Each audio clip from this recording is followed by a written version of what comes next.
1 minute to start the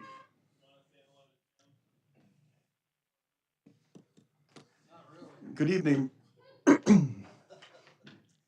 Good evening, Mr. Parker. Or is it Dr. Parker? No. Yeah. We'll get started here in just a moment.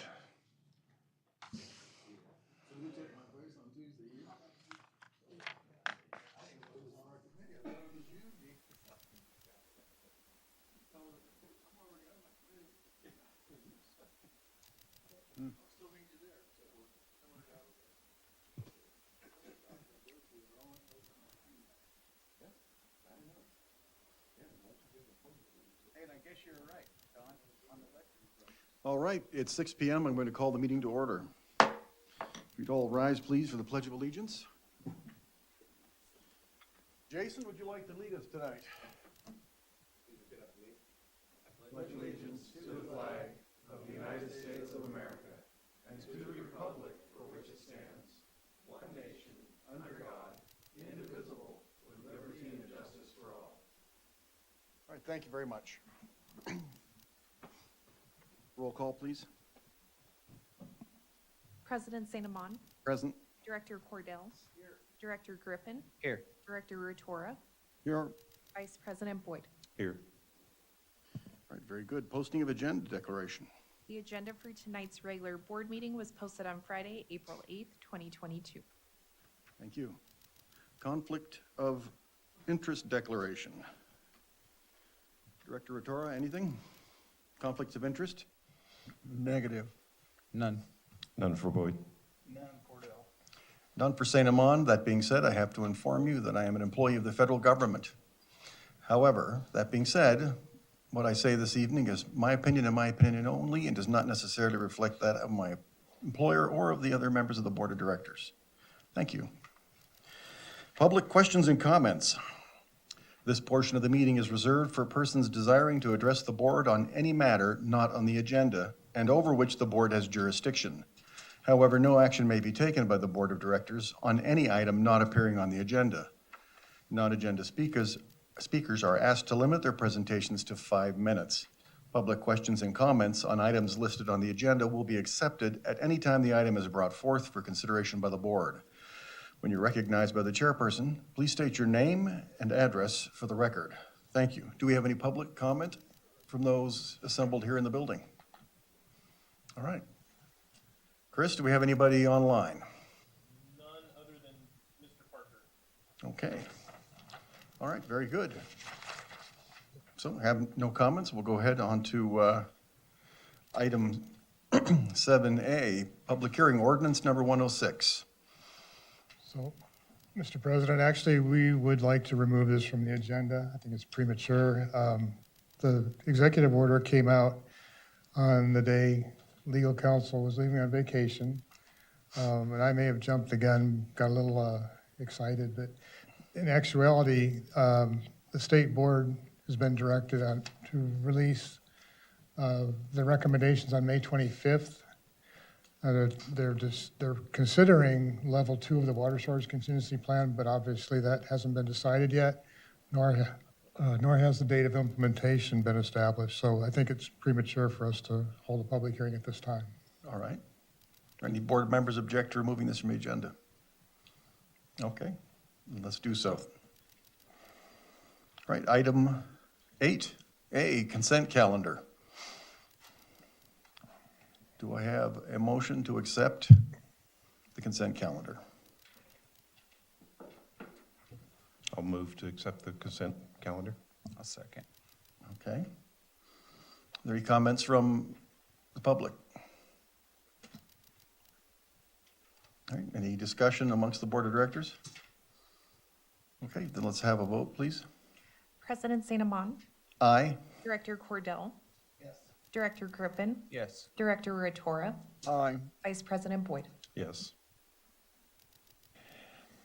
All right, very good. Item B, modifying times of plant and equipment and finance committee meetings. Okay, I'll handle that one. The plant and equipment and finance committee meetings are held on the same day, an hour apart. Plant and equipment is at 2 o'clock, and finance committee is at 3 o'clock. And many times, more often than not, the Plant and Equipment Committee meeting is done well before 3 o'clock. So if there's a director on both of those committees, that director must decide what they're going to do between the two meetings. This came up last week during the two meetings, and we just happened to have a director that was on both. So it doesn't happen all the time, but there was discussion about establishing the new time for the Finance Committee at 2:30 rather than at 3 o'clock. And I believe if we do that, doesn't it require a resolution to change the meeting time?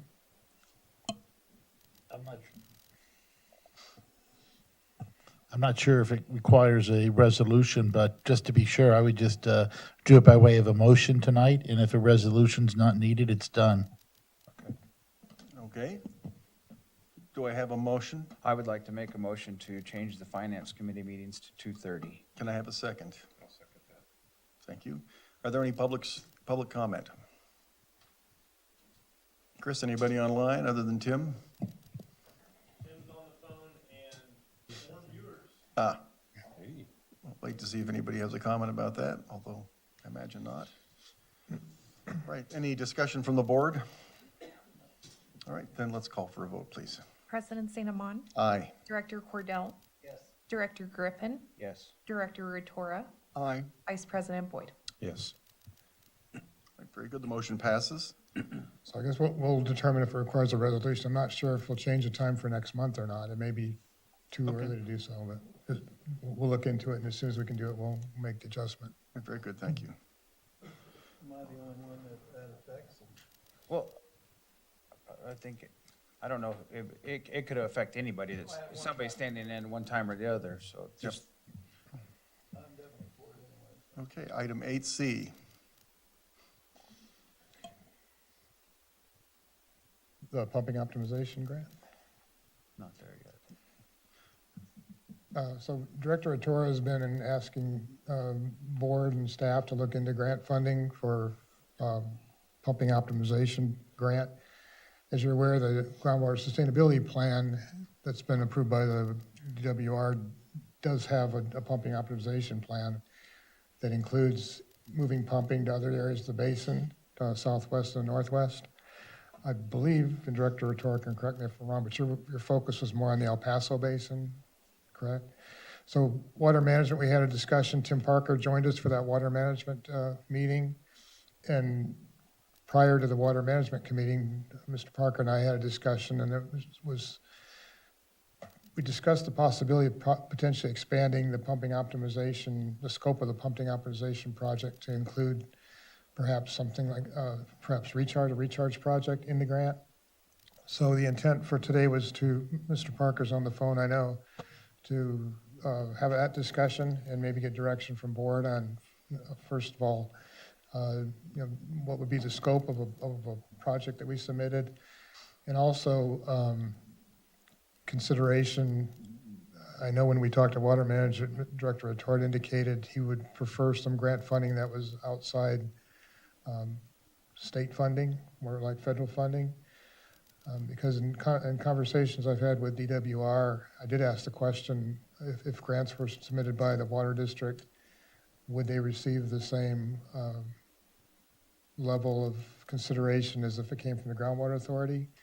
And the preference is if grants come, it comes from the groundwater authority because, of course, it shows that there's buy-in among all the stakeholders. So that's a consideration in putting forth a grant. And like Dr. Ratora said, perhaps we'd like to look for funding sources that would be outside state funding. So with that, I know Tim is on the phone, I believe. Tim, are you there? Yes, I am. Okay. Just want to have a discussion with the board on perhaps expanding the scope of that to include a recharge project and maybe some other components of a grant application we would submit.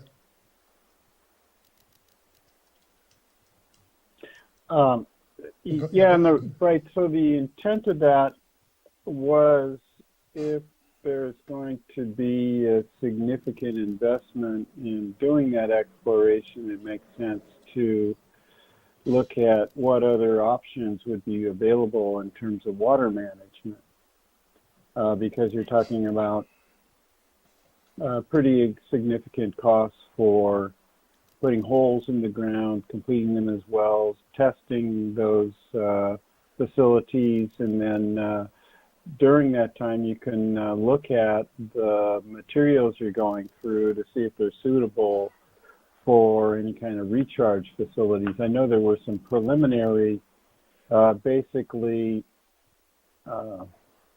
very, very minimal level of effort to look at the materials out there.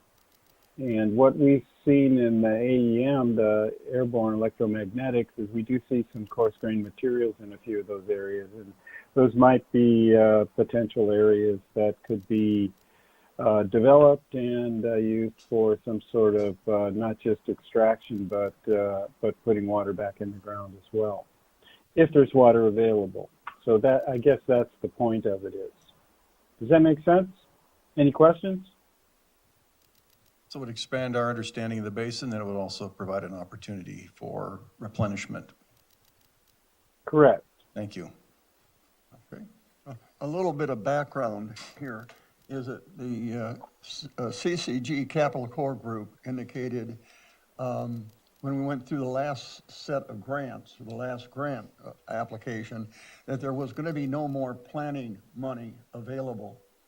And Capital Corps Group had gone around and looked at other opportunities outside of the Sigma scope of grants where there would be some money available.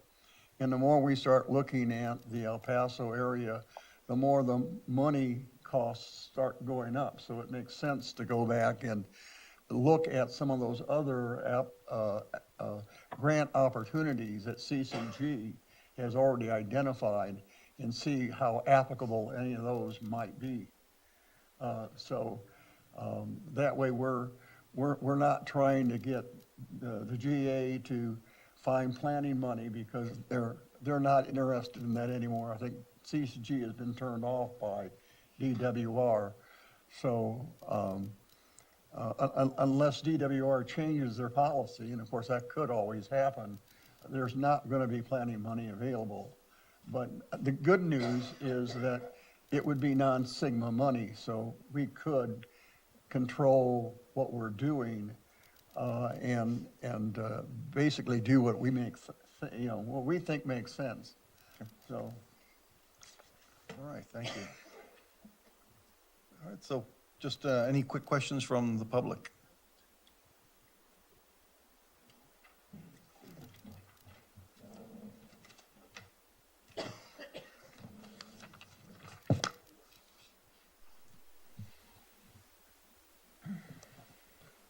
Judy Decker. Yes, I have a question. It's my understanding that at this point in time, the Los Angeles Department of Water and Power owns land in the western part of the El Paso Basin, which is a likely place to have any kind of coarse materials, which would be closer to the foot of the mountains. Is that going to be a potential problem?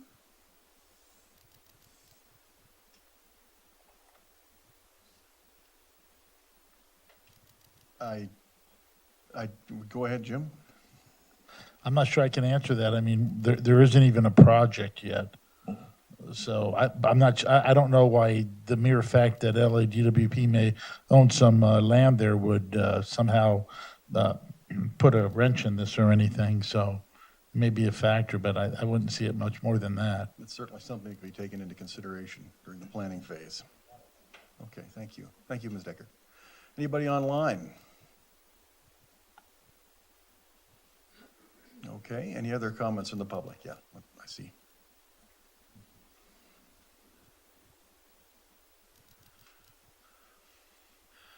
My name is Donald Harris. I and several other people have noticed that the slow creep in the due date of the bills to the point that we're getting more than one bill per month, which is kind of disgusting. Looks like you're trying to get 13 bills in a 12-month period. Mr. Harris, we're talking about a pumping optimization grant right now, not your billing.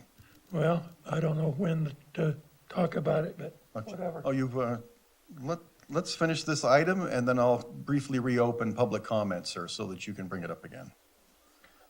Okay, anybody with questions regarding the pumping optimization grant?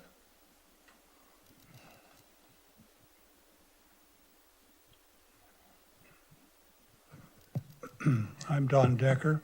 I might add a little clarification to what Judy Decker just said. There are thousands of acres involved in the LADWP purchases. It's grazing land that was homesteaded by the Onyx Ranch, the Redneck Ranch, I guess actually is the actual ranch that did it, and it's all scattered along the outflow from the El Paso part of the Sierra Nevada. It's exactly the area that you're talking about. They bought it, of course, at fire sale prices years ago. It extends from Freeman Canyon, that fan area, on down to Horse Canyon and further. I say thousands, it's probably approaching 1,000. Okay, thank you. Is there any discussion amongst the board of directors? Did the, my recollection is that the GSP had identified pumping optimization as one of their recommended projects, but they didn't prioritize it high enough to, above the other preferred projects? It was one of the last things that was mentioned, and it was really more with regard to moving, I believe, water district, water pumping north when the assumed relocation or disbandment of the farming left. And so it was not mentioned in any detail. It was left open, and if you read the annual reports, they'll say nothing's been done, basically. Okay. So basically, what I'm understanding is tonight, we are being asked if we want to look for grants. Is that basically the question? So my opinion is that I would like to look for any grants that we can get. I mean, if we can get some grants that are outside of the state or federal funding, let's do it. But that's just my opinion. Many of the ones that CCG found were federal or state. They just were not Sigma. And Sigma is the one that's cut off all planning grant money, or at least that's what they're saying now. You know, who knows? They could always change their mind, but there are opportunities for planning money, and it seems to be that, you know, before we start digging too many holes, we really ought to know what we're doing and have a better idea of exactly what's underneath and what we're doing. And even then, when we start digging holes, it won't necessarily be a pumping hole, it'll be a monitoring hole perhaps, or just trying to identify where the water is. You know, we're not gonna actually put in a production well necessarily on the first go. So there's a lot of planning, and that's all costly. And I think we've already got some numbers from Chuck Krieger on what that's gonna cost. And I think it surprised a lot of us how much money it would cost. And that was before you actually did anything to bring water in. Before any infrastructure was built to put Yeah. the pipes. Yes, I understand that.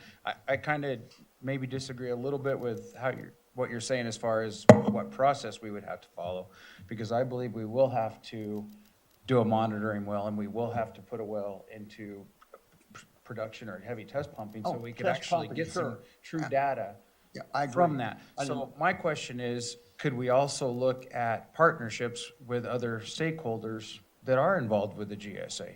in doing a project like this, because it could be a stakeholder project that doesn't just involve the water district. Because if we're all working together, we're all looking for the same solution. So if we can solve this problem together, it could be better. Okay, your points are well taken. We are discussing expanding the scope of the search. I think those questions are better resolved at the planning stage, but they're well taken.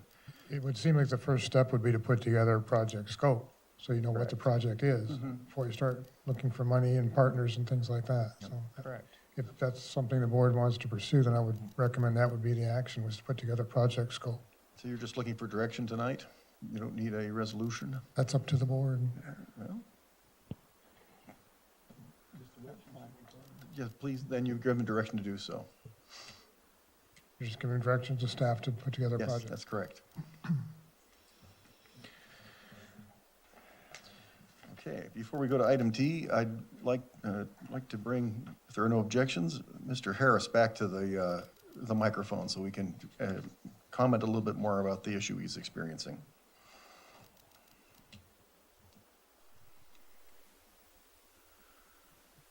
Yeah, my last bill, the usage was $1.46.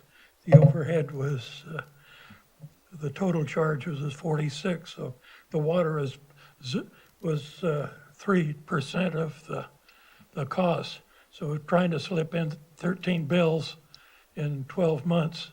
Most of that is overhead. I was just wondering why you're slowly creeping the date up. I don't know that we're doing any such thing. Ty, want to answer the questions? Yeah, billing cycles all are billed once a month. We try to Well, keep it I as have- close to the same date as we can in the month, but staff has to be physically here to run the billing cycle. So if say it's on the 24th of the month, there may be a time on the 24th is on a Saturday or a Sunday, so the billing date may shift one day later, a couple days earlier. Okay. But we only bill once a month, starting with the first billing cycle at the first of the month and going through the Okay. month. What are the dates on your bills, sir? Well, they used to be the 7th of the month, then they creep to the 5th of the month, then they creep to the 3rd of the month. Now they're the 31st of the previous month. I have 2 bills for the month of March. If you would, could you provide those bills to Ty so we can look into that? I've got them here. Yeah, if you just bring those over, I'll note it down.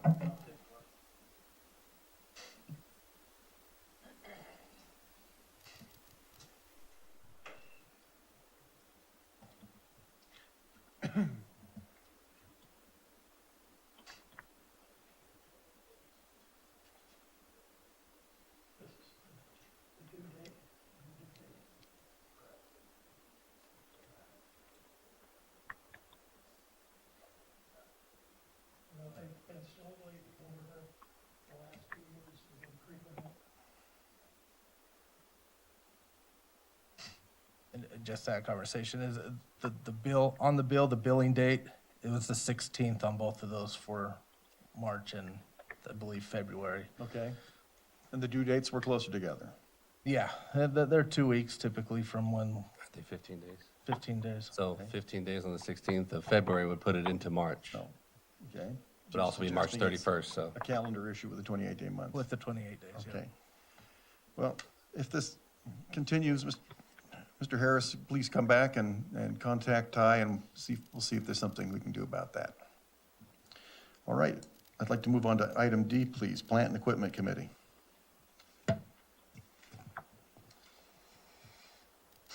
All right, the variance request before you was heard at Plant and Equipment Committee and Admin Exec Committee. Mr. Zern, Evan Zern, owns 4 parcels, which have all had previous service by the district, and he is building duplexes on each of these parcels. Current district policy requires charging a capital facility fee for a second meter on those parcels. We've had similar items come to the board. The most recent was July in 2020, and the board decided it was time to review that policy and make some changes. And it did come back on August of 2020 to the board. And at that time, staff had recommended that property owners or developers be allowed to submit water usage calculations and be charged connection fees appropriate for the water usage through the meter. And staff was charged with bringing back a red line policy to the board, which we did not do. So we will be doing that, expect that next month.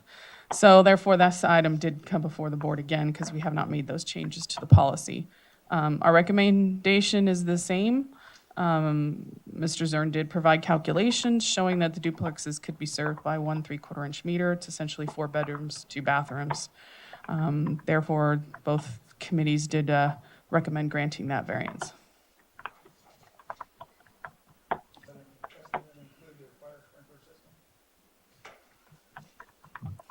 I'm not sure I heard what you said. No, it did not, because those are normally done by zone, so they're not all gonna be running usually at the same time, along with a washing machine and a dishwasher and a shower and, yeah. And I don't think you're using your microphone, Chuck. It appears to be on. It's green. Yeah. Yeah, we can't hear you though. Why don't you use Dawn's?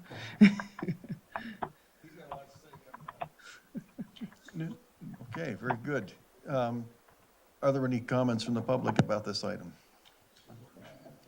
Did his calculations include a Include a what? water cooler, a swamp cooler? No, So he's going to have air conditioning? most likely. Most new constructions do.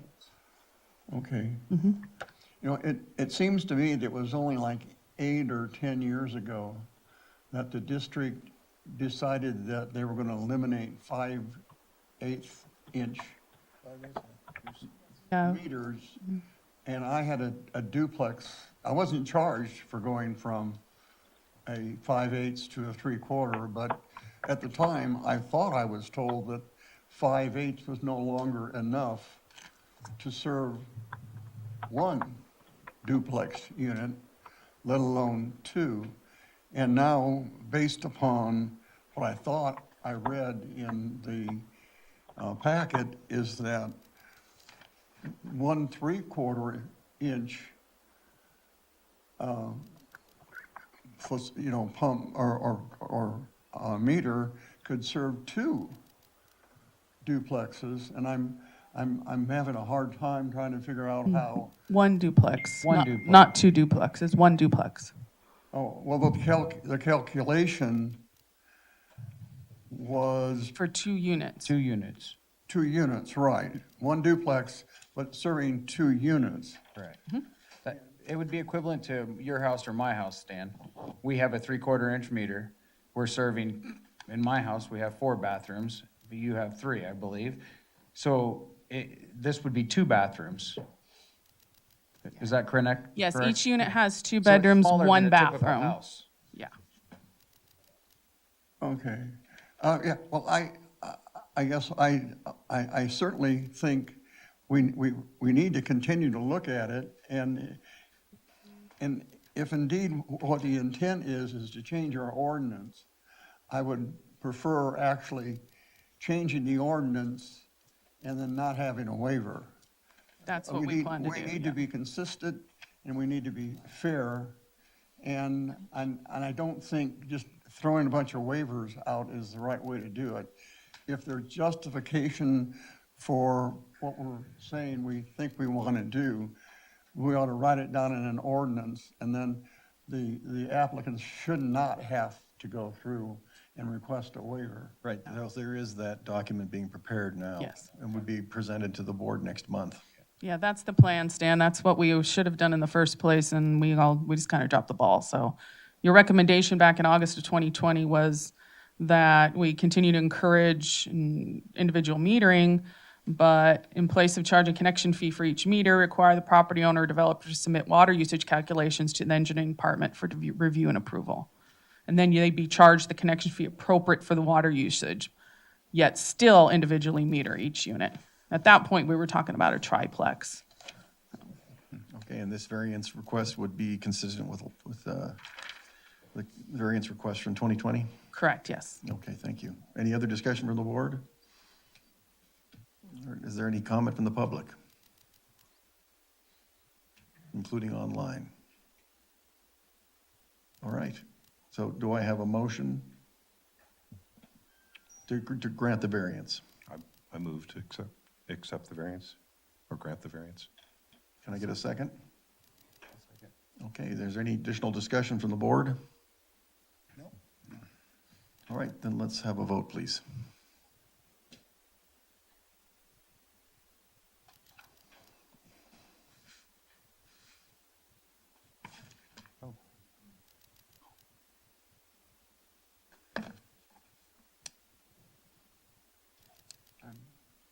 This is think- for what? This is to grant them the variance. Is that what Just yes is? discussed. Oh, I don't, oh, no. I thought we were gonna wait until we changed the. No, that's it. No, they're gonna, staff is gonna prepare by next month and have the ordinance for us to vote on next month too. So we don't have to do variance requests anymore. They will bring it to us next month. We've been holding a check that they gave us pending decision by the board, so we'd like to get resolution so we can resolve that, holding that check. Yeah. Okay. There we go. Okay, the motion passes, 4 yeses, 1 no. Let's move to item E, please. Administration Executive Committee, Junior Associate Board Member Pilot Program. Mr. Okay, that's my item to discuss with the board. There's a staff report in your packet. I'll just briefly summarize it. I think you all get the Aqua newsletter. The most recent edition had an article in there about this program, which was put in place by Scotts Valley Water District. The general manager of Scotts Valley Water District is a acquaintance of mine, Perrette Harmon. So when I saw the article and I saw her name, I emailed her and asked her if I could reach out to her and get some more information on the program. And she suggested I give her a call, which I did a day or two later. And we talked for probably about 40 minutes about the program. She was very enthusiastic about it. As it says in the staff report, this was something that was started by them prior to the pandemic. So it probably wasn't the best time to start it, but basically what it is they started the program looking for 2 young people between the ages of 16 and 26 for a pilot program as what they called associate board members. These would be people, individuals that do not vote. They do not participate in closed session, but they attend all board meetings, all committee meetings that they're on, and participate in the discussion. When they started the program, again, it was just before COVID, they had 3 applicants. The board interviewed the applicants. They selected 2. Based on her experience, she said, again, because of COVID, the meetings were held virtually. And of course, everybody's different, but young people tend to, in a format like that, it can be a little bit intimidating to contribute to conversation or discussion. So program kind of took off once they got back into having in-person meetings. And when they did, after the pilot program, they did make it a permanent program and they expanded the age to 16 to 30. But the incentive is to bring young people in with different perspectives, young people that generally may not have a knowledge of local water issues, may inspire them to get involved in civic engagement, to possibly have interest in a water career, a career in water industry, or maybe even become a board member ultimately. So they did the 1-year pilot program. It's now a 2-year program, and they started it during mid-year. They've since decided to time it along with the elections in December, and they would take office in January. Just something I thought I was intrigued by the whole program. Thought it might be something worthwhile here with everything going on with water issues, SGMA.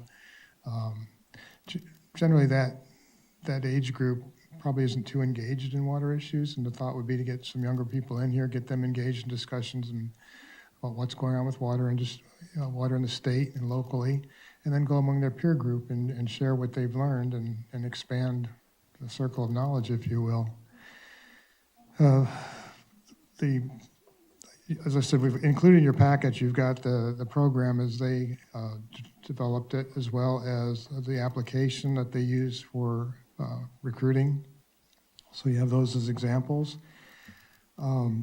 What I'm looking for, there's just two options. There would potentially be a fiscal impact because they do, as I said in the recommendations, you have two options: approving concept of junior associate board member program, direct staff to review the documents that were provided by Scotts Valley Water District and revise them as we see as a fit for us. Scotts Valley does provide a stipend of $50 per meeting or a pre-authorized event and $100 per full day pre-authorized event, such as she said they do offer them the opportunity to participate at aqua conferences and that sort of thing. Whether or not we want to do that, I'm not sure. If the water district were to elect to provide the same compensation, I did a little calculation with 12 board meetings, 2 special board workshops, and 12 committee meetings at $50 a meeting for 2 people, that would be $2,600 a year, just for that program, which I don't think is a lot to invest in something like this. So there would be incidental costs associated with the advertisements. I'm on the Economic Development Corporation with Dr. Hancock up at the college. We had a meeting a week and a half ago. I just broached the subject with him. I said I would bring something like this to the board and see what their direction was. But if the board gave approval to pursue something like this, I would look for him to help do some recruiting. And I'd also be talking to Dr. Dave Ostash at the schools to see if they could help as well. So I'm thinking myself, I know Scotts Valley does 16 to 30. I think 30 is probably a little too old for a program like this. I'm thinking more in lines of a high school student or a college student, a local community college student, and maybe limited to 17 to 23 or 24, something like that. But regardless, looking for direction from board. If this is something you're interested in, that you would direct staff to put together or draft a program to bring back to you with the details to consider. Okay, do any of the directors have questions for the general manager? Just a few, Don. So they would have a 1-year term? Is that how we would start it out, or a 2-year, or? Scotts Valley did a 1-year pilot program to see how it works. So we might want to do the same thing. And then if it's successful, then expand it. And they do 2-year terms as well. And again, it depends on, I don't think you want to go too much longer than that, because if it's a student, they may be going off to college, or they may be graduating, going somewhere else. That would be my thought. If we could do it for 1-year terms, then you could get them in and out and teach more kids, give more the opportunity to do it. So I think it's a great idea, and I'd be all for it.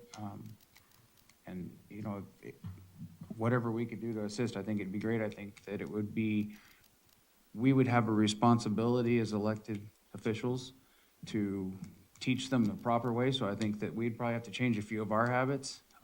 And so I think it would make us, it would demand more from us as a board, I believe, because we would want to ensure that they were doing the proper things. So. Before you go any further, one thing I should mention, their program, what they do is actually assign a board member as a mentor to that junior associate board member. Okay. Somebody that they can call up if they have questions. It could be a staff member too, but generally they may hear something during a meeting and have questions later on, but somebody that they would be paired up with that they could perhaps ask their questions to. Thank you. Vice President Boyd, you had something. I do. I'm in favor of the program in principle. It occurs to me that we might want to go a little further than just having them participate in meetings and establish a mentoring element to this with specific assignments, so we can help them learn in advance of the meetings to be an active participant. And so I guess that would fall on the staff. And will that be part of the plan that you put together? We can put together whatever the board would like. It's a program that we'd be tailoring to meet our needs as a district here. We don't have to mimic everything that Scotts Valley did, just the concept in general, and we can certainly tailor it to whatever the board wants to do. Director Rotora, you had a comment or a question? No? Okay, thank you. I think that it would enhance our outreach program tremendously to do something like this. And and advertise it so the public does know what we're trying to do. That's it. Okay, thank you. Do we have any comments or questions from the public? Either here or online? Okay, hearing none. You're looking for a direction or resolution this evening? Just to direct staff to bring a draft program back to the board at a future meeting. Okay, directors, any objections? No. All right, you are so directed. Thank you. Could I ask one question before we move on? Oh, no, we're done now. Okay. No, go ahead. Could we have this in place, you think, by January to where we could start it? I don't see how we couldn't, Okay. yeah. I think that would be a good, We may not have a draft program next month, but I would say for sure within 2 months, we'd have a draft to bring to the board and, That'd be nice. I think Jason should be their mentor. look how he's dressed. He's dressed nice. He's dressed. Item he's dressed E2. We have resolution number 2203, authorizing an agreement to become a member of the California Water / Wastewater Agency Response Network. So in your packet, you have a staff report and a resolution for the Indian Wells Valley Water District to join the California Water and Wastewater Area Agency Response Network. Everyone recalls the earthquakes of 2019 and how blessed the district was, as well as the entire valley, with the outside agencies that responded and provided assistance. We also had agencies that phoned in and offered advice on we had an agency from the Bay Area that phoned in and offered some feedback on what they did to recover from the earthquakes that they had gone through. During that conversation, we learned of the Cal Warren Network and the benefits of being a part of it. It does not put the district in any obligation to respond, just that we would be part of the community, that if we could offer assistance, we would get notified to be able to offer the assistance. It also offers the district an avenue to receive reimbursement for any of the parts, people, vehicles that were used in assisting the other agencies. More importantly, in my opinion, it offers the district the ability to branch out and join a network that we are able to share information on how to respond to emergencies, as well as open up the avenues of discussion for others, similar agencies in what they're facing, the same challenges that they're facing. Okay. Thank you. Directors, any questions? It really, go ahead, Vice President I Wood. was just going to say, it sounds like a great idea to me. Microphone. Yep, I'm supportive of the idea. I think it would be wise of us to be part of that network. Gentlemen, anything? No, I agree. Okay, it doesn't seem to come with a lot of overhead or a lot of expense. It really does is identifies the water district as a willing participant in disaster recovery. Okay, all right, let's see, what are we looking for tonight with this? We need a resolution. Do I have a motion to I'll make the motion. authorize an agreement to become a member of the Cal Warren Network? I'll make the motion that the district become a member of Cal Warren Network. Can I have a second? I'll second that. Okay, is there any additional discussion? Any additional commentary from the public? Very, very good. I see none. Let's have a vote, please. President St. Amand. Aye. Director Cordell. Yes. Director Griffin. Aye. Director Ratora. Aye. Vice President Boyd. Aye. Motion passes unanimously. We're going to go to item E3, Board of Directors Manual. That is my item. Okay, so bear with me. I'm not very good at public speaking. So staff is working on renewing the District of Distinction Certificate through the Special District Leadership Foundation. The district first received the District of Distinction Certificate in May 2015 and has been recognized the years since. The application for the District of Distinction requires the district's board minute action adopting and/or having reviewed the policies and procedures manual within the past year. Updates made to the 2022 Board of Directors Manual include the 2022 committee assignments, budget information, and the organizational chart. Updates to files on the data stick include the personnel manual, which was amended in July 2021 to include the workplace visitor policy, and the addition of the general manager job description approved at the May 10th, 2021 regular board meeting. Okay, so this was the director's manual that we just received recently, within the last couple of months. And Wait for some of us. very good. So what are you looking for the board tonight? An adoption that you have reviewed, a minute action that you have reviewed the Board of Directors manual. Okay. Yeah, so the minutes just have to reflect that the board accepted those changes. Do all the members of the board accept the changes? Yes. Yes. Okay, we have accepted the changes. Thank you. All right. Mr. President, I believe this should be done by way of a motion, so we have evidence in the minutes. I think that's what they're looking for. Okay. Evidence of that, so a minute, just a motion would be sufficient. Thank you. Anybody willing to make the motion?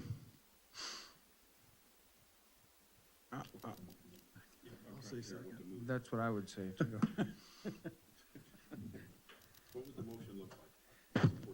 To accept the changes that Lauren identified in the Board of Directors manual. And then we reviewed them? That you accept the revised, you've reviewed and accepted the revised changes to the board manual in a nutshell. I so move. I'll second. Okay, can you repeat? All right, very good, thank you. Any additional discussion amongst the board? The public? No? All right. Call for the vote, please. All right, President St. Amand, Yes. Director Cordell, Yes. Director Griffin, Yes. Director Rutora, Aye. Vice President Boyd. Yes. Yeah, the motion passes unanimously, thank you. Item F, Indian Wells Valley Groundwater Authority Report. Director Rutora. I think you skipped. Skipped one. Did I skip one? Oh, there we go. That didn't make it into my printed copy. Kern County Agency Formation Commission, LAFCO Special District Ballot. Oh, yes. Very good. All right. Don, how would you like to tackle that one? Okay, this was presented to Admin Exec Committee. There are 4 candidates running for the position. You have a ballot in your packet. Discussion at the Admin Exec Committee meeting. I believe Director Boyd was familiar with the candidate Karen Sanders, and it was his recommendation and the recommendation of the Admin Exec Committee, that the board consider Karen Sanders, supporting Karen Sanders for the LAFCO Special District Representative. I don't know if you want to add anything. So as we discussed during the previous meeting, I do have a working relationship with Ms. Sanders.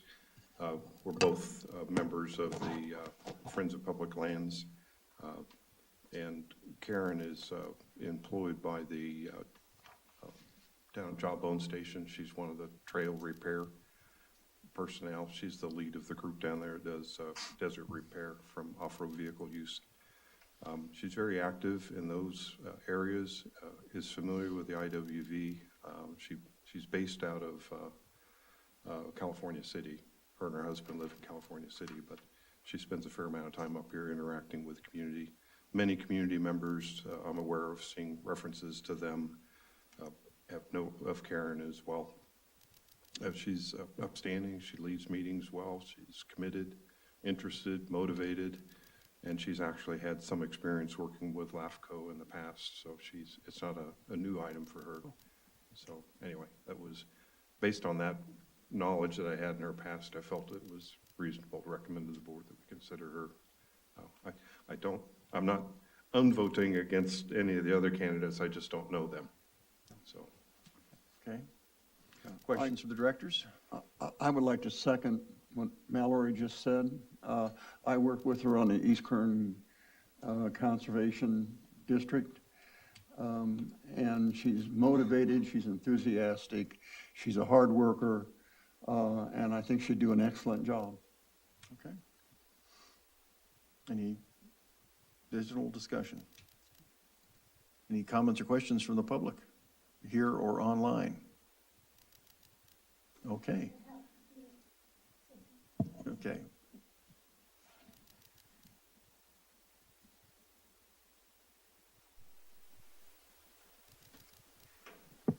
Judy Decker, Vice President of the Eastern Kern County Resource Conservation District.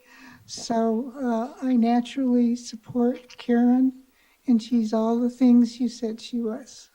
So help you vote her in. Well, thank you, Mrs. Decker. Appreciate that. All right. I will make a motion to vote for Karen Sanders for the LAFCO representative. Do we have a second? Second. Director Rotora seconds. All right. Any last minute comments or questions? Very good. Could we have the vote, please? And that's a yes for the candidate, Karen, yes?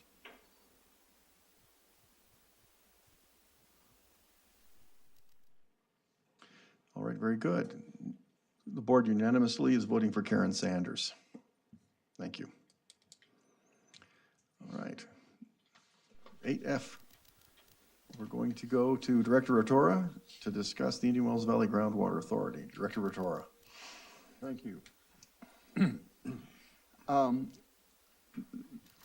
The last GA meeting was March 9th. We had a meeting since then. The next GA meeting is going to be on the 13th of April, on this Wednesday. I'm just going to hit a couple highlights because we've already talked about a lot of this. 2 points. One, in the financial area, the audit status stays the same. The GA agenda is now out, and it does not include a FY 2020 audit, and that's after 16 months. And that, of course, is discouraging. In terms of project activities, just a couple comments on the 2021 annual report. That was sent to DWR, by the way, on April 1st. That was the due date. The board actually reviewed a draft copy of that annual report. There are many holes in the document. The board got a lot of comments that we were told would be corrected before the final went out. I reviewed the final document, and quite frankly, I didn't see a lot of the comments addressed in it. But the final version did go out on time, but without board authorization. The biggest hole, as we spoke the last time, is in the lack of a change to the groundwater and storage computation. The GA is unable to measure 41 wells that were needed to provide that computation. This is the second year in a row that those wells were not measured. It turns out this is a significant issue, even though there are members of the GA who are kind of downplay this. Without that groundwater change calculation, we can't calculate the recharge.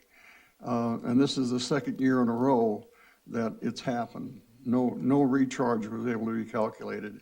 Now, without the recharge calculations, we can't calculate, change in water storage. And without that, we can't calculate the recharge, and that means we can't calculate a safe yield. The board previously agreed that we need to have another process for releasing that report, and I guess it's going to, we're just going to have to figure out how we're going to try to impose that. And that's all. Okay, thank you. Are there any questions from the directors? I have one. I assume you plan to ask the status of the 2022 well measurement at this Wednesday's meeting? I think it's a sure bet. All right. Any other questions from directors? So 18 months, and they still haven't turned in that audit? 16. 16. All right. Is there a statutory limit for how long you can drag out an audit? 13. It's at least 16 months. At least 16. Thank you for that helpful answer. Very good. Are there any questions from the public, either here or online, for Director Rotora?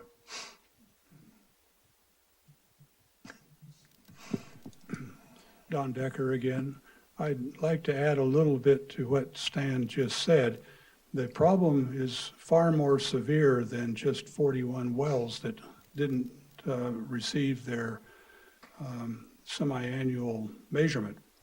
The wells chosen, many of them chosen in the beginning for monitoring for the purpose of the annual report, there's only a handful of them really on the scale of the basin. It does not properly cover the basin's productive areas or previously productive areas. It's completely inadequate, and that's been pointed out since the very beginning, and Stetson stubbornly sticks with the list they've got. And I've pointed out over and over that the wells that have gone dry, like Old Inyo, which is really a key well for the southwest where you guys are pumping, needs to be re-drilled. And it would be a matter of, pretty simple thing to do that because it's not a complicated well. And a similar thing with the old Bucket well, which is south of the new Walmart. One could replace wells with property that the GA could actually purchase. There's all kinds of small properties, rural properties that have been on the market forever. And the issue of having wells on private property is a kind of a false thing. You simply locate and buy some suitable property, especially in the southwest, and proceed to install a well that is your own private property and GA property. So the problem here is actually a fairly fundamental thing. The GA has been pushed really hard by myself and a few others to do exactly what I just stated, and the fact that the Kern Water Agency failed to execute their promises to come and maintain the biannual water measurements. It's really a GA responsibility now, and Stetson is the contracted agent for those technical areas. So when it's not measured properly, Stetson needs to step up to the task. It's that simple. Thank you. Thank you, sir. Don? Yes, please. Dr. Decker, is it your position that the 41 wells in addition need to be relooked at in addition to drilling a new Bucket and Inyo well? Absolutely.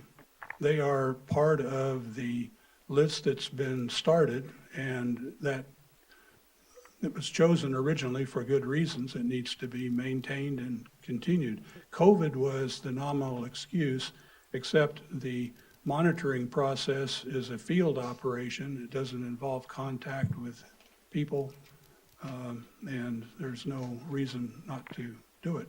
Okay.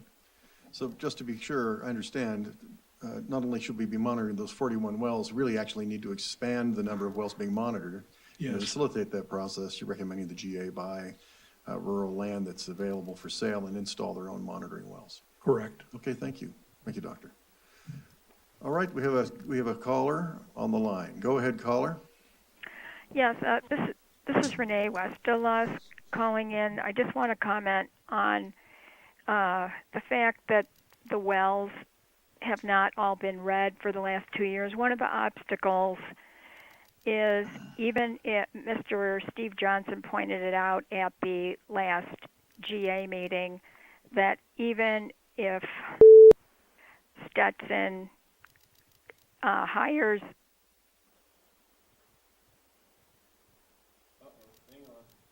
Hold on, Renee. We're having a technical issue. Okay. There we go. We got you back. Go ahead. That even if Stetson has their own staff go out and read the wells, they don't have access to the Navy base. And that's part of the problem. Without the Navy providing personnel of their own to read, to, measure the well levels on the military base, you know, private entities can't go on there. So I just wanted to point that out. So it's not all the fault of the GA for not having all the wells all the wells measured. There's been obstacles that started with the COVID and then transpired, and now there's problems if you hire private staff to go read the wells. They can't get on the military base. I just want to make that clear. Thank you. Thank you, Ms. Westelosk. This is Don Decker again. Renee, a good fraction of the wells that are on the base, in fact, have been measured. That's not the real problem. That's what I was thinking as well. The Navy actually did their part of the job, for the most part anyway. Okay, thank you, Dr. Decker. Do we have another caller? No? It's Tim. All right. Do we have any other? I have a question for Stan. Stan, reading the agenda for Wednesday, I seen that they were going to remove the fallowing program that was on the agenda. So can you give us any update on that, or it said due to budget or no funding? Actually, I had the same question when I first read it in the agenda, but then the packet came out, and what they're really doing is writing a letter to the water district to verify whether or not we have changed our mind relative to funding the cost of the fallowing program with the replenishment fee. Okay, that was my question, so thank you. So, you couldn't tell from the agenda. No, you could not when you looked at the Yeah. agenda, so that's what I was curious about. Okay. And then I also seen a thing that was on there for the Hickles, and that was taking him permanently from the transient pool. So are they applying that water? It turns out that, again, and the packet came out just 2 or 3 hours ago, and what has happened is the Hickles are selling their property, which is what I think Don had indicated probably was the case, and that transient pool will be transferred to the purchaser of and it turns out there really is, it is, I believe, based upon what I read there, an administrative, yeah. Okay. Okay, there's no resolution associated with it. All right. And are there any other, before I go back to the public, are there any other board questions or comments? Right, Ms. Decker. Yes, I have something to add to what Don said. You do know that I'm not a technical person, so I'm stepping in territory where I really don't belong. However, it's important to note in the measuring of the wells that is done for the report, whether it's the GA report or whoever's report on the Indian Wells Valley situation, the wells need to be appropriately and evenly spaced. If you measure a group of wells in a given area, say the North Brown Road area, you measure 20 wells there, and then you go to the southwest area or the intermediate area, and you only measure 3 wells in each of those areas, and you put it all together, you're going to get a skewed view of things. And I believe this fact is a fact of great concern. We have the ability to measure our wells, to create a plan, and I think it's been created by the Technical Advisory Committee to evenly measure wells and do so that we have a true picture of the water situation in our valley. Thank you. Thank you, Ms. Dicker. Appreciate it.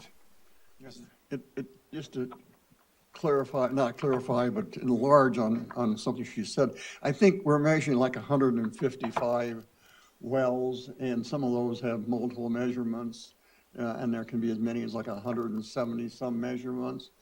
But it's never been clear which wells are being looked at and measured for what purpose.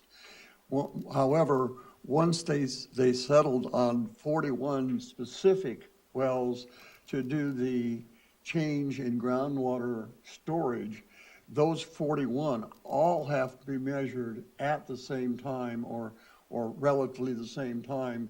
The rest of them, if you miss one well reading, so what, you've got 150 others that you could use. But once that 41 set of 41 were established as the ones to measure the change in groundwater storage, every year you got to do those same ones over and over again. You can't get just 40 or 39, you've got to get all 41. Stan, how many of those 41 have transducers, do you know? Or do they all 41 have to be sounded? I'm assuming that they all have to be sounded, but I take that back. I probably shouldn't say. Okay. I was just curious because if we could get transducers for all 41, that would make sense. If whatever we needed to do, we could get something that had live data. There's a relative handful that have transducers. Okay. And they're not as reliable as you might hope they would be either. It's not perfect. The 41, my comment earlier about not properly distributed, I'm talking about those 41 wells. The southwest, the south, and the southeast are very poorly represented. Over a third of the basin is not properly represented. And then on the other hand, up on North Brown Road, there are many wells that are only a quarter of a mile apart. Makes no sense. So they're poorly distributed and they're clustered. Poorly distributed, and that's been pointed out And over clustered. and over again. Right, okay. Well, there isn't really anything that the Water District can do except urge them to monitor the wells they have, and then if sometime in the future it presents itself, to urge them to expand the list and do a better distribution. And I would certainly agree that we're probably going to have to add several wells in there. I mean, some of those polygons are like 30,000 acres and some of them are 5,000 acres. I mean, big disparity in terms of the areas, in them. So we're probably going to have to add some.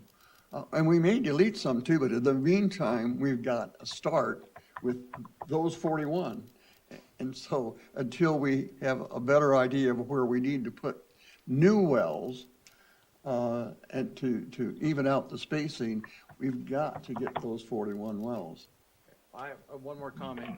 Don't shoot me, but this, if I believe there is something the district may be able to do. If we are out in that area, whether we are paying the GA fees through our replenishment fee or however, if Stetson is being charged with getting these readings, we're paying for it one way or the other. So could the district take so many wells and say, we will be responsible for these wells, we will read them on this date and get a sound on those wells? If we picked 15 wells or something, is that feasible? Or, because we just heard from Mr. Decker that the Navy is doing their part and we're getting most of the readings from the Navy.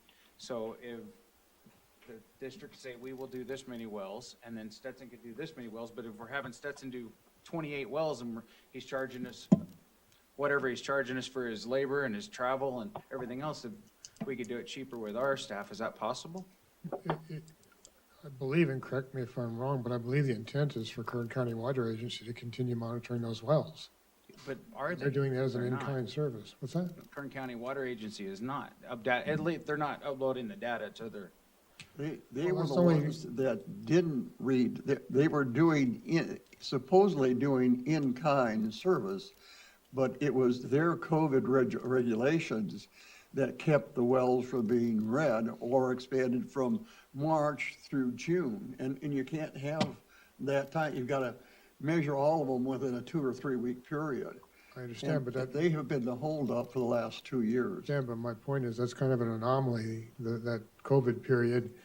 For many, many years, they did the monitoring and collected the information with no issues. And Right. I would prefer that they continue to do that rather than commit the district to parceling out some of these and regularly monitoring them. That way you have the same protocol, the same people measuring the wells. You don't have 3 or 4 different people collecting data, so. My understanding is that Stetson actually had to take and find new ways to measure some of those wells because Kern County Water Agency was still having their same COVID issues, their protocols. And so I believe that, and we'll find out on Wednesday exactly what's going on. And if they do step up, I'm fine with Kern County Water Agency doing it, but this is 3 years in a row, I'm pretty sure this has happened. And Stetson did have to go and find new resources for measuring a lot of those wells. And I'm just hoping that we got them all red. And again, I think the point's been made before that on the property tax rolls, the citizens of this valley are paying for that service to be done. It's an in-kind service, but we're already paying it for that to be done. So I would prefer again, I think COVID's an anomaly. It affected a lot of things. I believe we're past it. Hopefully we are. And so I'd anticipate when they do their measurements this time, which April is when they usually measure, that they'll be able to access the wells and go back to collecting all the data as they normally did for many, many years. Okay, so if I understand correctly, it's not the Groundwater Authority, it's Kern County that it should be doing the measuring. This Kern is an County Water in-kind Agency, service, all right? But we don't know yet when they intend to reestablish the measurement routine based Well, on the it's April and COVID. October, so I don't know if you've had communication. Sometimes Michelle Anderson communicates with Renee. I don't know if she's. Hang on just a second. We have a question to Renee. I did inquire last month about it, and she said they would be getting back to their normal measurement. It was due to COVID. They would not allow them to go out and do the measurements, so. Okay. And they're going, did she say roughly when they anticipated being able She to did back in not, measure? no. But that But they they were- normally do spring and fall, March, April, October-ish, yeah. Okay, well, I think it's premature to, And they have very specific protocols and equipment they use that they keep calibrated, so okay, thank you. it's good to have the same people doing it. Okay, very good. Director Rotora. I guess my feeling is we pay the water resource manager to manage. And when he discovers that someone who is doing in-kind service isn't going to be able to do it, it's his job to bring back to the GA the problem and ask for whatever funding is necessary to get the job done. Blaming it on the Kern County Water Agency doesn't get the wells red. And that's what we really need. And in my mind, Stetson has to be the one responsible.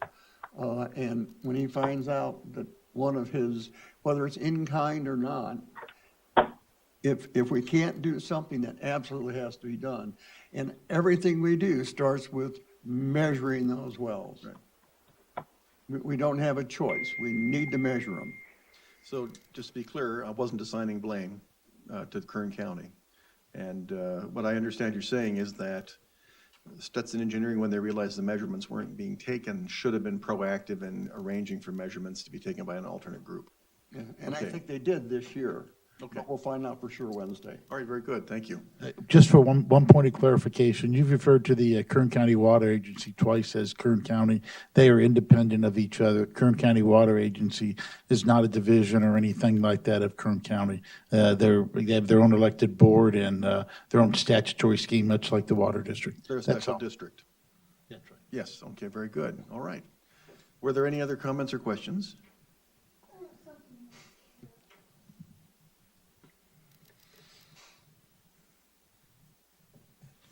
need to remember that the goal in measuring these monitoring wells is to measure them before agricultural pumping begins and after agricultural pumping ends.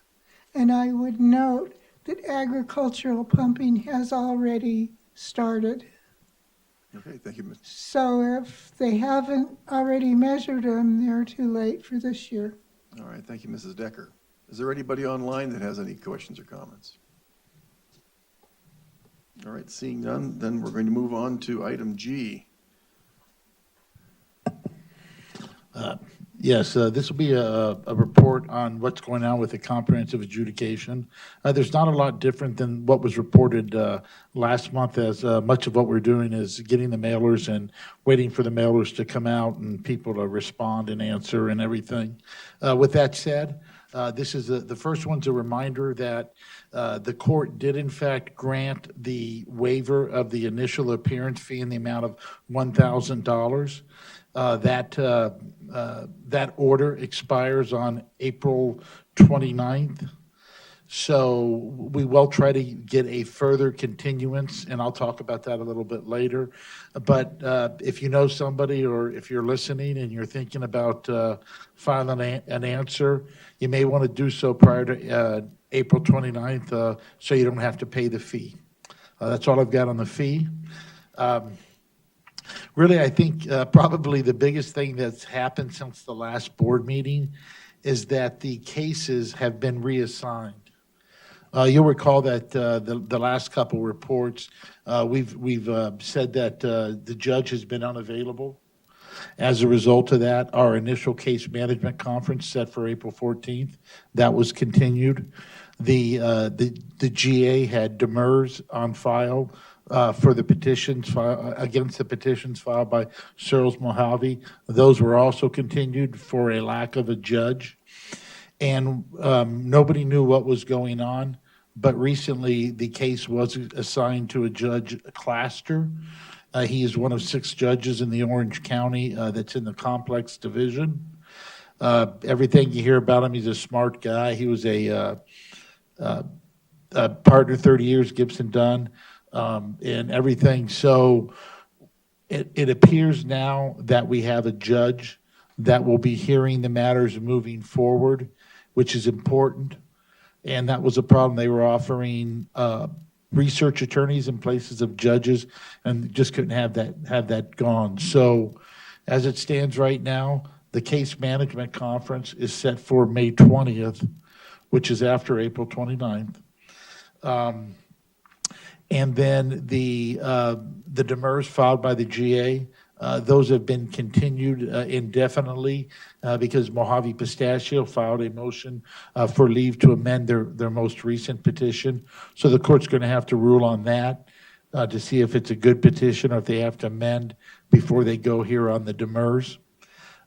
So this just happened, but the fact that we have a new judge, that may further impact dates moving forward.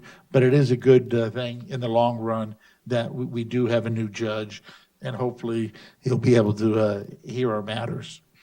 Again, the case management conference has been continued on May 20th. Prior to it being continued, we were going to discuss with the court the potential extension of the waiver. I'm going to talk to Doug about that now to see if we can somehow bring it to the court's attention by way of maybe an ex parte application to ask for a continuance at least up until May 20th.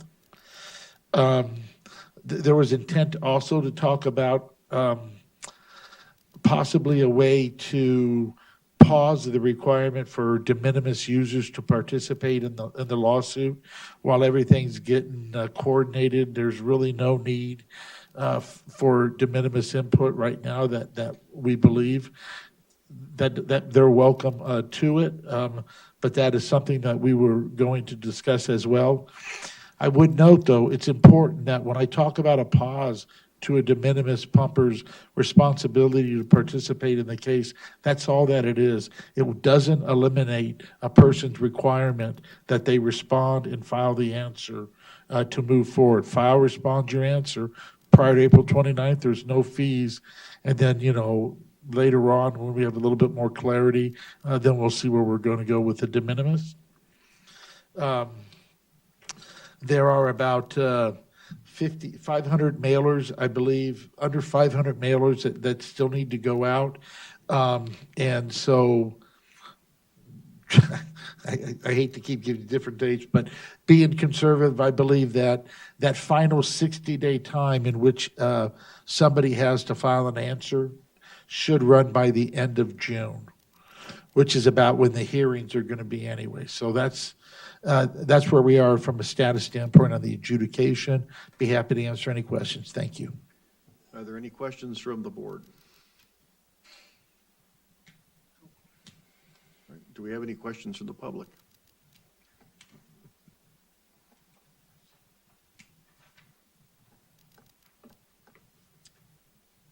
Judy Decker again, and yes, I have a question. It's my understanding that the GA has filed to be a part of the comprehensive adjudication. That is correct. That's correct. All right, here's my question. The GA gets most of its money from the Indian Wells Valley Water District. So they've filed to be a part of this adjudication, which means they will use their attorneys, Jim Markmutt and Keith Lemieux. They will be paid by Water District funds. Isn't this a conflict of interest? You would have to address that to them. I'm not sure about that. I would say that this is no different, that the groundwater authorities funding of the lawsuits, whether it's them bringing an action against parties, Mojave, Pistachio, Searles Valley, or whether it's their defending actions against Searles Valley or Mojave Pistachios. In essence, the Water District is funding it all because we're the only ones paying the replenishment fee and the vast majority of the groundwater extraction fee. So we're funding most of the GA's defense and prosecution. That's all. But this is technically, I think it's an action against one of their members, yourselves. I find this really curious. I don't think that, I'm not going to answer the conflict that would go there, but I don't believe it's necessarily accurate to say that their involvement in the case is contrary to the Water District. As the groundwater sustainability agency in the Indian Wells Valley Basin, they have a statutory basically statutory authority to come in and join the lawsuit. So they're only doing what they're entitled to do. Unfortunately, everything they do legally comes out of the Water District's customers' bills. Just a moment, I'd like to go to the caller, please. Go ahead, caller. Hello, this is Renee Westolusk. I just have some questions regarding the April 14th case management hearing that was supposed to be this week. That's been canceled, and it's been moved to May 20th. And then I just want to make a That's correct. clarification. Okay, and then this judge that you're talking about, is this going to be a permanent judge that will hear the whole case from beginning to end? We certainly hope so. And then what about the cost of all this for the Water District? I don't understand your question. I'm just saying the cost of having to do all these hearings and continuances and all that, the cost to the Water District. Well, we're not making the appearance, so the fact that they changed something from the April 14th, that we didn't appear out to May 20th, there may be some financial ramifications, but nothing significant, if that's what you're trying to find out. Yeah, and then I just have one more regarding, you're saying if we want to file an answer, we have to do it by April 29th, but there's a possibility that there may be a continuance to extend the waiver beyond the 29th. I said that if you filed by April 29th, it would be free. There would not be an appearance fee. There may be a extension of that April 29th date, but I can't guarantee that. We haven't been able to get in front of a judge in 2 months. So for me to say that I'm going to be able to do something in the next 2 weeks, I'm not going to say that.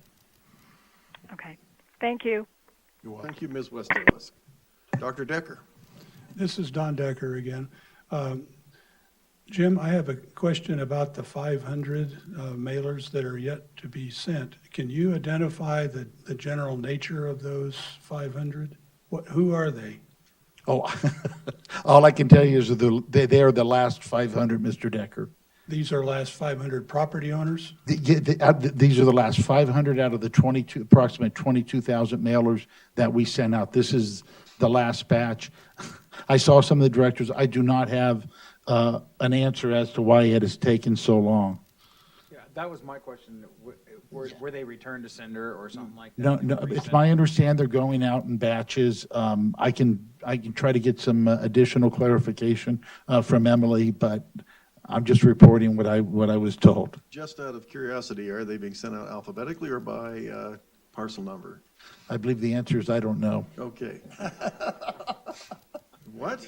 Alphabetically, because I received mine in December. It ain't not alphabetical then. I was using a lot of restraint, Jim. I want you to know that. Were there any other questions for Jim? No, thank you. Okay, very good. Then let us move on to item H, the general manager and staff update. Dawn. Okay, we'll start with safety performance. As of today, the employees of the Water District have worked 345 days since the last recordable injury. Nice. Moving on to production, metered production at the wells for the month of March, 131,289,000 gallons, 402.9 acre feet. Again, we report a different number to State Water Resources Control Board. That's the metered water through the distribution system, as well as all non-revenue water, which could be lost to leaks or flushing activities, blow-offs, that sort of thing. That number, 97,524,000 gallons, 299.3 acre feet. We did report our results to the State Water Board on April 4th. Consumption was down 11.9% when compared to the baseline year of March, baseline year of 2013 in the month of March. As far as the 20% conservation rate that the board established in June of 2016, our cumulative result is 22.7%. When we compare to past Marches, the 11.9% is pretty typical, it appears, for March. Last year we had 10.9, the year before that 10.1. 2019, which I think was the last really wet year that we had, it was 25.2% lower. 2018, 10.3% lower.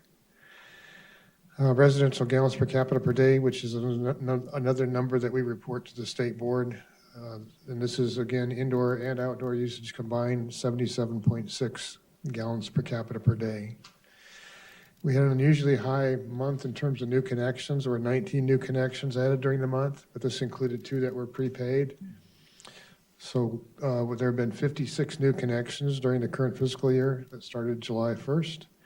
And those new connections have contributed $283,806 in capital facility fees. And this month alone, $86,156. Public outreach, I did participate in the April 5th Community Collaborative Meeting.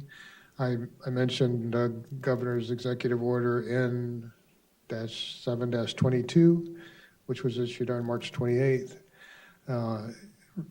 which was going to require potentially water districts to go to level 2 of their water shortage contingency plan. But again, that's dependent on the recommendations from the State Water Board, which should come out May 25th.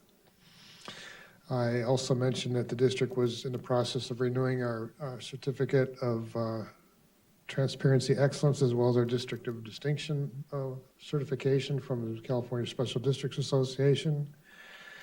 And I happened to mention that we were going to be doing our annual emergency intertie connection testing with Searles Valley Minerals during that week.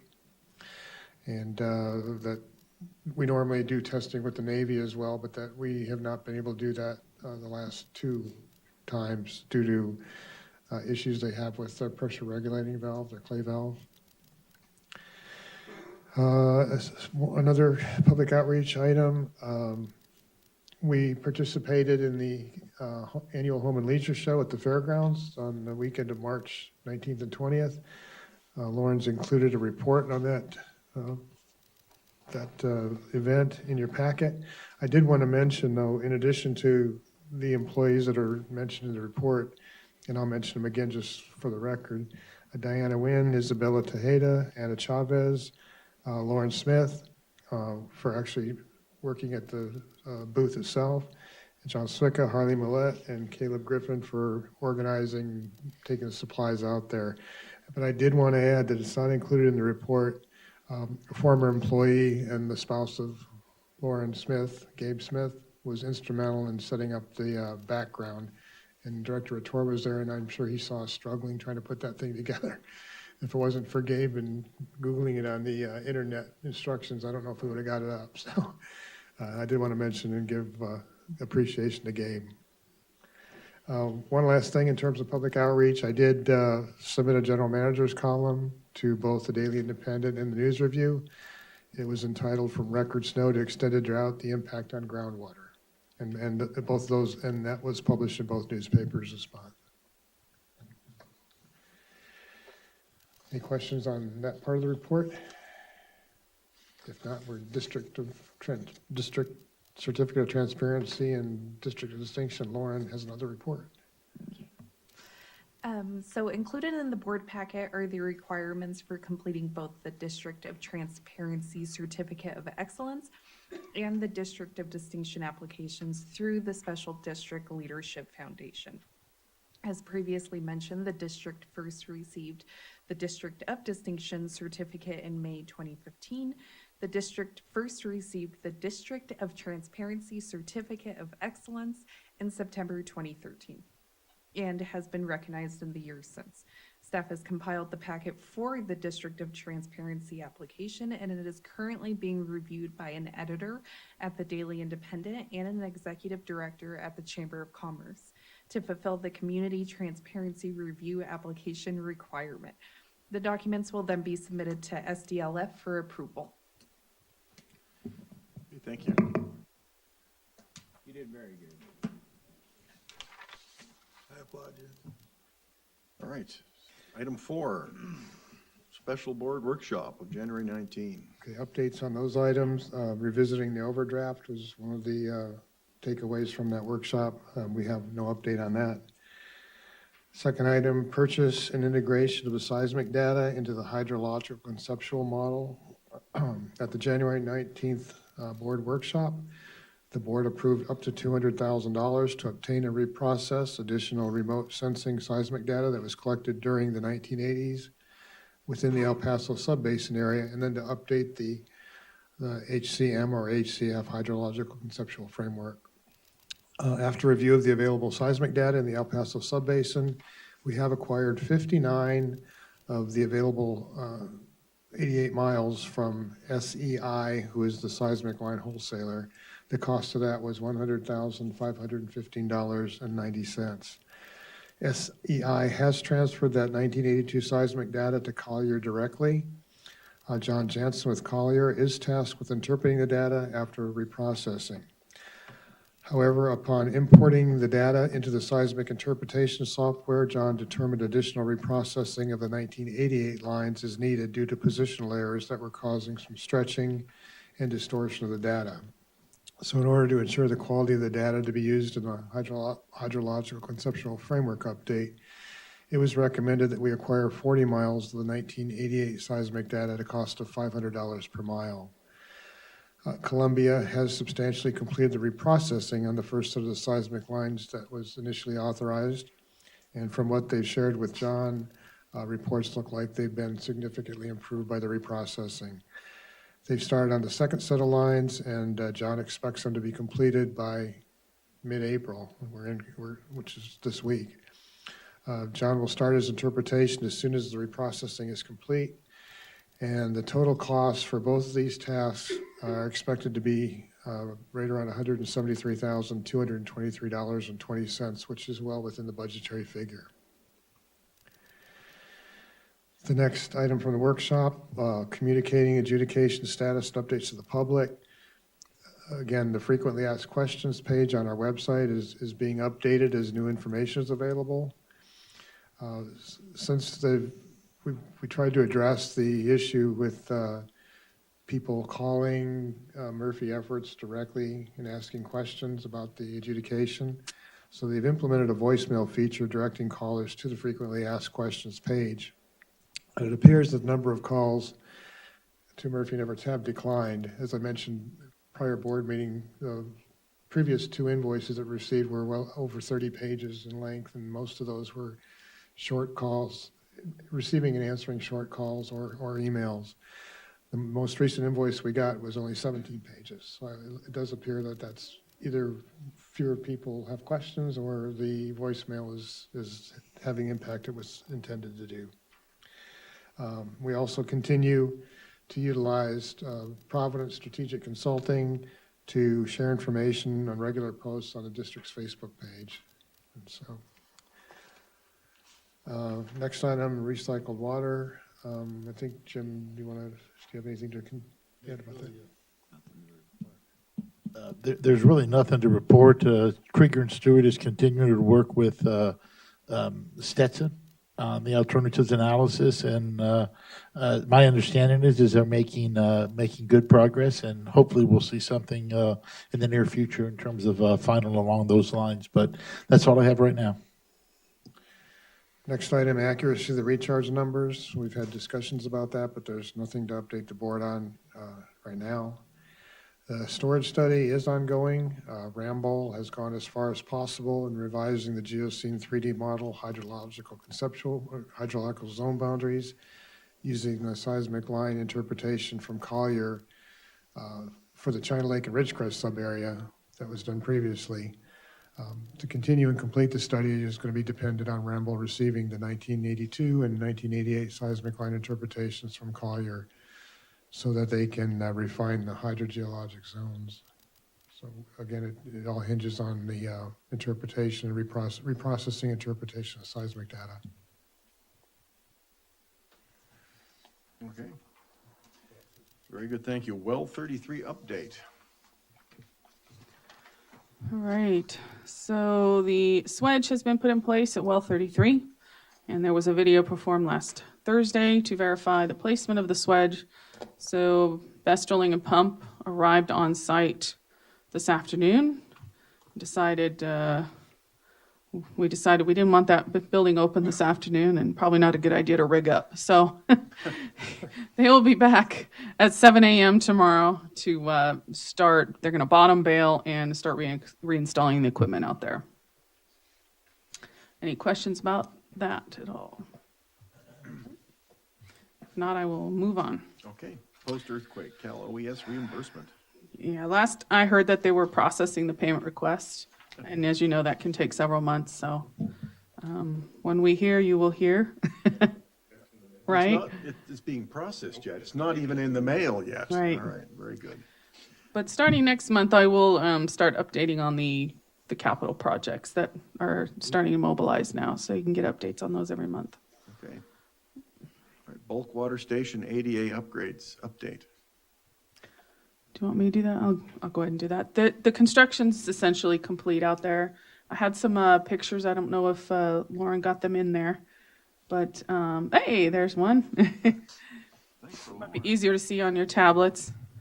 Our ADA specialist who had done the original inspection of the previous site and written a report did come back out last Thursday and inspect, and he was very happy with this new station and how it looks.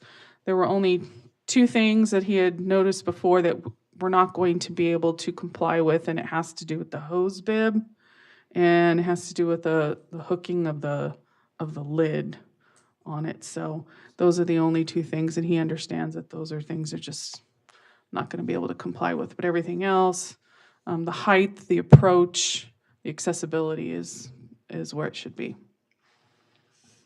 And he did send us a written report to that effect. Are the water haulers making use of the system at this time? They are. Right. I want to put a special thank you to the maintenance and water supply departments who Absolutely. worked tirelessly and efficiently in getting this moved and with little impact to the bulk haulers. They did an excellent job. Okay, thank you. All right, Ty, financial status. Through March of 2022, we had actual revenues of $11,870,000, which is $232,000 greater than budget. Our expenditures came in at $12,527,000, which is $741,000 below budget. So even though our net is a negative $657,000, that is actually $974,000 better than budget projected at this time in the fiscal year. For capital expenditures, we had $1,070,000. $261,000 of that was funded by the COPs, and we have debt service principal of $833,000. Okay, thank you. I have a question, Ty. In the meeting the other day, the committee meeting, I asked the question about the solar loan staying with Alta One since Mission was transferring.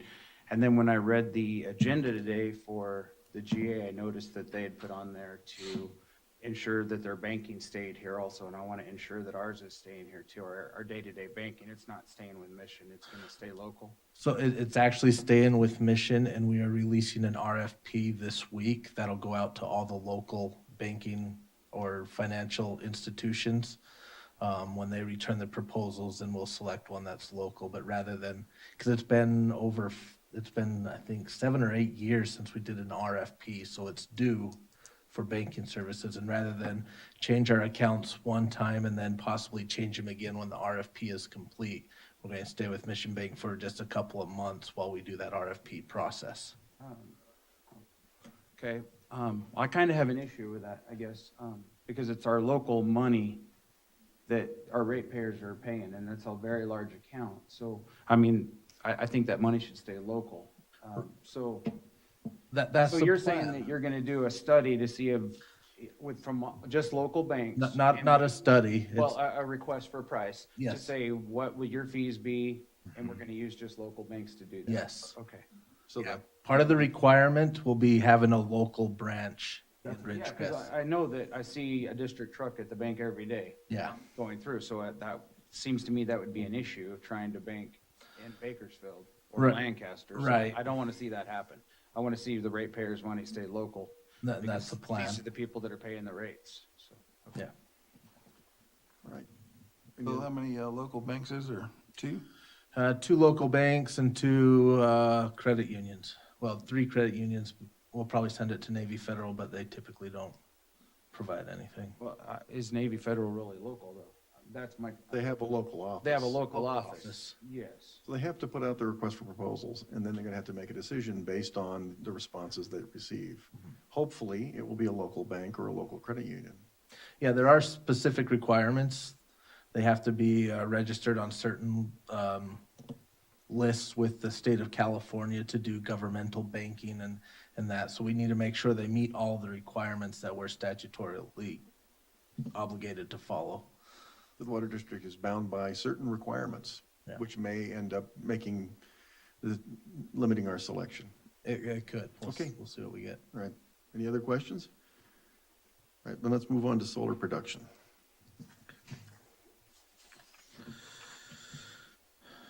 This as well is through March of this fiscal year. So phase 1, that is the district office, well 30, well 31, 33, 34, 9, and 10. We have a guarantee for the month of $46,752, and we came just underneath that at $46,389. And as you can see, we only had $22 generated in savings at well 31. They are still working through replacing the equipment there that went bad. Savings for this fiscal year is at $348,134. And then for well 35, which is labeled as phase 2, we had production savings of $2,254, which is greater than the guarantee of 1,929. Okay, thank you. Any questions? Then let's move on to item 10, conservation. Conservation, for the calendar year, we have received 10 water waste reports, made 10 contacts, issued 3 formal warnings, and 0 penalties. Okay, any questions? Very good. Let's move on to item 11, the SCADA system. We really wanted to bring this to acceptance tonight. We were able to accomplish the major hurdle that was in the way, which was the communication errors that were involved. ATSI completed the last of them on Friday. All that's left is the HMI security, staff training, and then testing of the system. I do want to point out that though this project is taking longer than we want, it is not costing the district any other additional monies. Okay. Questions? Arsenic treatment facilities update. I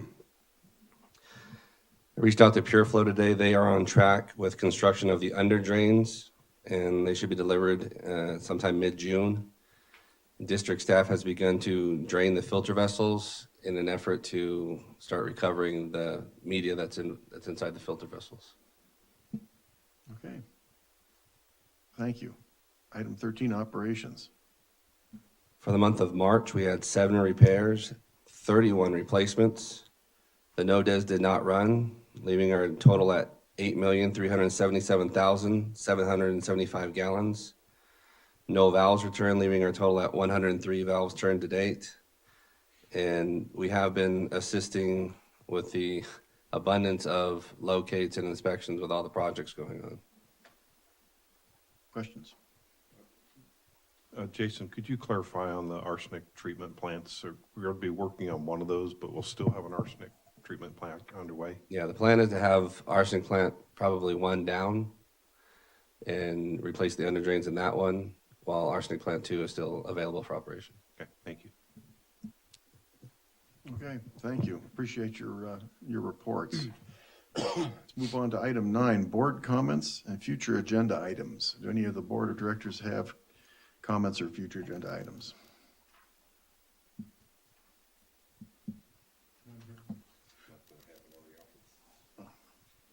So Ty, are we required to change banks every so many years or something, or what?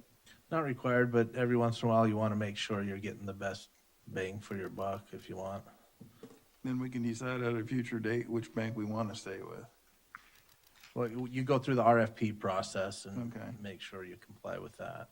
Because the way I feel about it, I mean, it's Mission Bank and there's Desert Valleys. You know, that would be my 2 choices. The credit union is not really user-friendly much anymore because they're so professional, I guess. And anyway, okay, thanks.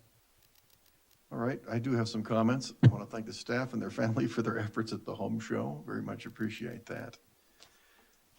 I'd also like to say that the District of Transparency and Distinction achievements are very important. We've got them every year, transparency, since we first applied. And it looks, from what I saw of our requirement sheet, that we're going to get them again. And at a time of eroding trust, public eroding trust in public institutions, I believe that the Transparency and Distinction Awards demonstrate that the Water District takes its duties to the public seriously. And I appreciate your efforts in reapplying for those awards. And that being said, we've come now to the end of the open session, which Mr. Decker.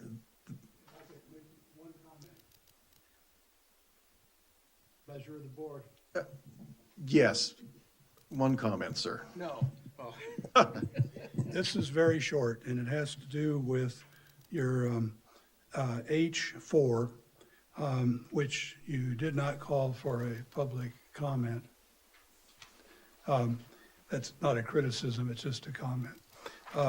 There's another, this is for staff information, there's another deep seismic study that was done Frank Monticero's office. The work was done in the early 90s, and it covers not just the main basin, but down into the El Paso, and it's a much higher quality study than the earlier Shell hunt because it's done 10 years later. It's much deeper. Monticero is probably the person to contact. He still lives here. That'd be a Navy product? Yes. It was in the geothermal program office responsibility, and it was partly DOE money and partly Navy money. And it's not being kept in the vaults. It's public. Much of it's been published, but what you want to get a hold of is detailed seismic return data so that you can basically interrogate it however you want. All right, thank you for your comments. I want to reiterate my gratitude to the families of the district and the district members that were at the home show. And I would like to reiterate the importance of the Transparency Award. And I will call this open session closed at 7:50 p.m. Let's see, 7:50.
We're ready for microphones.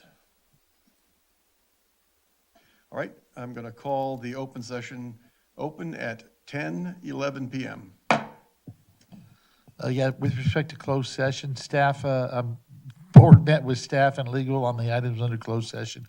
No action was taken. That requires disclosure under the Brown Act. That's all I have. All right, I'm going to call open session closed at 10:11 PM. Thank you. Thank you.